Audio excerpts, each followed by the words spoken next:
Hello and welcome to Hops and Bros. This week, we're eating a bowl of rice. For an open window on a crafty world,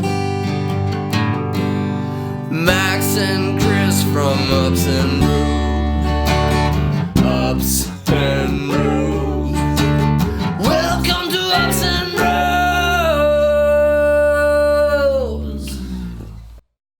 Alright, so this week we're going to talk about a very popular adjunct in beer, which is rice. Rice is it's a great substitute for a lot of grains. Now, I'll talk a little more about the science behind it and the why to use it. But, I mean, for profits and for a less costly base malt or less costly malt for your beer, it's not bad, man. You get into your money. But, Chris, why rice? It's not and you're bad the one at who all. brought this up, yeah. It actually got recommended by Beer Jedi. So it's not its real name on YouTube, but I know him from Beer Jedi, but back in the days. We met that guy. Exactly. I remember seeing him at, was it Ma Brasserie in Quebec? In Montreal, I mean? Yeah, exactly, Yeah, man. okay. Exactly. Yeah, he's a cool guy. But I haven't heard a lot from him in the last couple months, or at least like years. Like, when was the last time we went to that event? Oh, It man. was about 2 years ago, no? Yeah, something like that. It was our first kind of like Ups and Bros event that we did. Like, up and down drive to Montreal, get the video done and come back. That was epic. And that was fun times, man. Yeah. I kind of, as much as we probably should not have driven back, in the sense that we were like the morning of, drive there, meet some friends, go to that event, and then not drink. Like, and we didn't drink that much, but by the time we left, it was very late in the night. Way too late. Way too late. And it was in the winter time too, and we were taking the 50, which is like the death row, death lane or whatever, or death road. Yeah, it's the death road. Yeah. Yeah. So anyways, rice. So rice. As you guys know, main player in the brewing industry was using rice, Budweiser. America's official beer, Budweiser, is known to use rice. But why rice? Yes. Yeah, in fact, at the Super Bowl last year, they had their whole marketing campaign around the fact that they use rice and not corn, which was kind of interesting. That's the way they fought against Bud Light, which they were pointing at others that were using corn, which is Coors Light and all the other big brands in the market. So it kind of like spurred a lot of very emotional debates and quite interesting side of the marketing that we don't see a lot is brands fighting on the main stage. So we had all those big brands fighting against each other, mainly saying who brews the less tasty beer of them all. And allegedly, I did visit a Labatt Budweiser facility, allegedly. And allegedly, they did have a massive rice cooker, which I thought was really interesting, because there is a process to do with rice when you're adding it to beer.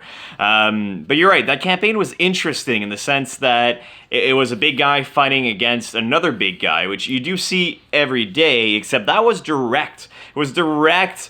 What's the word I'm looking for? Direct confrontation. God damn it. Confrontation. Yeah, confrontation. Okay, so I'm just gonna add a little note here. I met some people last week, not met, but a re-met kind of deal, and they started watching our videos. And the one comment they had was, I didn't realize you had that much of an accent until I saw your videos. And I think it's partly because of Chris. Chris brings that accent out of me, which is kind of funny. Anyways, that's my little section there. Hey, you can't remove the French guy from the French, or the French from the French guy, right? We still love our baguettes. You really can't. So mainly, rice has been used for years in beers. If you point out, have major brands like Sapporo, all those Japanese mainly brand are rice beers, light, crisp lagers made with rice. I'm not sure if it's 100% lagers. It might be some ales in there. I haven't made a full research on that, but rice has been there. It cuts down the prices from pretty much all the brewing process. It saves a lot of money for big batches, but also it kind of like died off in the 1980s with the rise of craft breweries because people were kind of like promoting again the whole Reinheitsgebot. So I think that the Reinheitsgebot that we've been talking about for the past few videos, it's still present when we talk about adjuncts because it affects them in a way that today, when we kind of like totally forgot about that, there's a little rise on the craft brewing side of things with all the Pilsners and lagers showing up. Breweries, craft breweries using rice back into their beers because, yes, now it's part of history. So, Max? Yeah, if you want my opinion on this whole thing, I'm for it. I as much as I can respect or enhance about the purity law, I think it did maintain a certain standard for their beers for a longer period of time. But visiting Germany, what I've realized is that every single area has a brewery that says they have the best lager out there, yet it tastes the exact same as their neighbor's brewery. And having been there and drank all those lagers and the liters and the steins, I've also realized that, there's so far that lagers are going to go before I go, I want something hoppy, I want something different. So let's go back to North America, where the rice lager and corn lager got really popular. It's a different way of doing it. It's a different, more efficient way of doing it, getting your exact same result at the end, a very crushable lager, a very crushable macro in this case. Yeah. Let's talk about grains and rice for a second. Rice has no enzymes to convert the starches it has into sugar, into fermentable sugars. Therefore, you still need grain. So next time you pick up a macro and you go, this is just rice, it's not just rice. There's also malts in there. There's also another process that's more closer to actually brewing beer. You need both. You need your 6-row or your 2-row and your rice to be able to hit your sugar content for your end product. What is the true kind of, what are you doing here, is the fact that they post-dilute their beer to be able to be, they brew high gravity, basically. So they brew a beer at 8%, they water it down to 5 when they're bottling it. That's where it gets weird. And some craft brewers have started doing that, and I'm not sure where I stand. Maybe if you guys want to know more, we'll do an actual video on high gravity brewing. It's a good technique. At the brew house at the college where we do our small batches for Project Brew, that's what we have to do. We have to brew high gravity and then water down. Mostly because our systems are not super efficient and equal. Every system is kind of its own, and also because we do have targets to hit to fill that fermenter. So we're learning high gravity the back end of the way kind of deal. That's what I think affects the macro taste the most. Because I've seen a lot of breweries actually use rice or use corn in a very great way to create very good products that are very drinkable, don't taste anything like macros, or at least not directly, but are still very refreshing. Yeah, I'm not against it. I'm for it. It's just the way you use it. But if I'm not wrong, Max, the process is kind of like not that easy if you nail it. I'm speaking home brewing wise and also brewing wise, because rice is a high gelatinization temperature cereal. So it needs to be cooked before used in beer.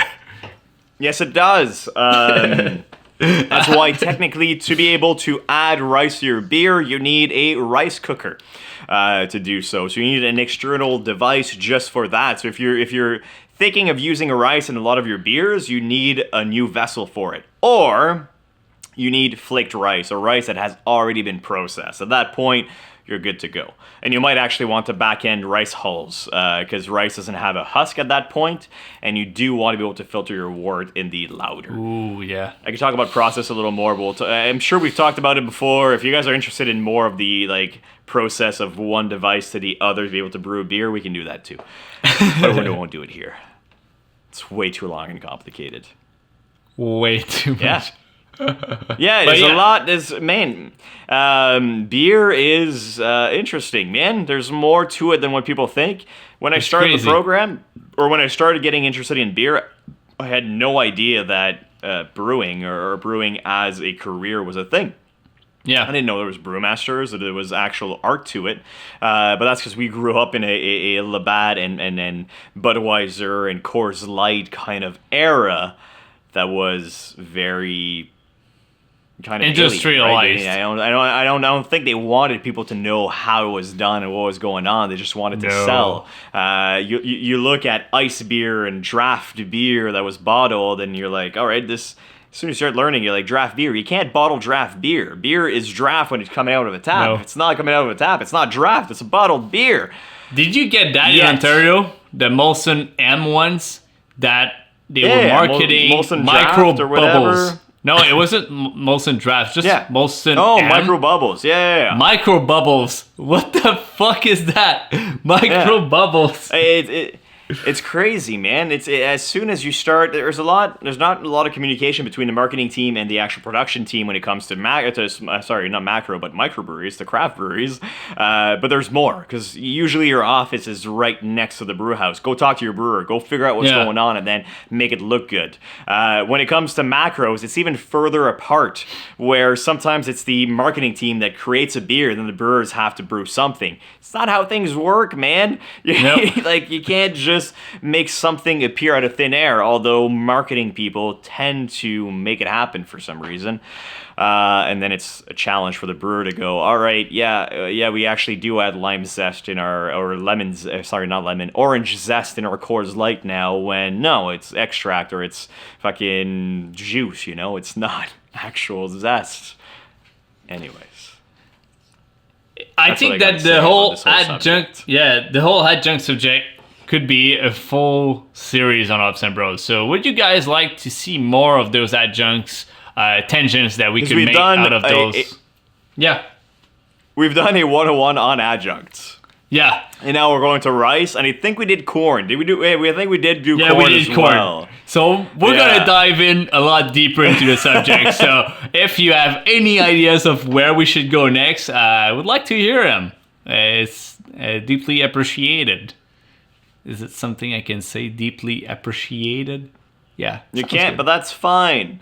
Thanks for watching. If you liked the video, please leave a like, subscribe, share, and tell one person about it. I mean, that would literally double our numbers if they all subscribed. So Yeah. tell one person. Yeah. So if we're at 4,000 next week, Well, no, you guys actually watch till the end of the video, which yeah, exactly. doubt it. But if you nail But it, maybe. I'm giving away 2 of my cellared bottles that are worth more than $40. I'm giving them away. All right, so if we hit 4,000, we're giving them away. Okay. Yeah, next Friday. In a week. Next Thursday. Next Thursday. Next Thursday. Okay. Cheers. Cheers.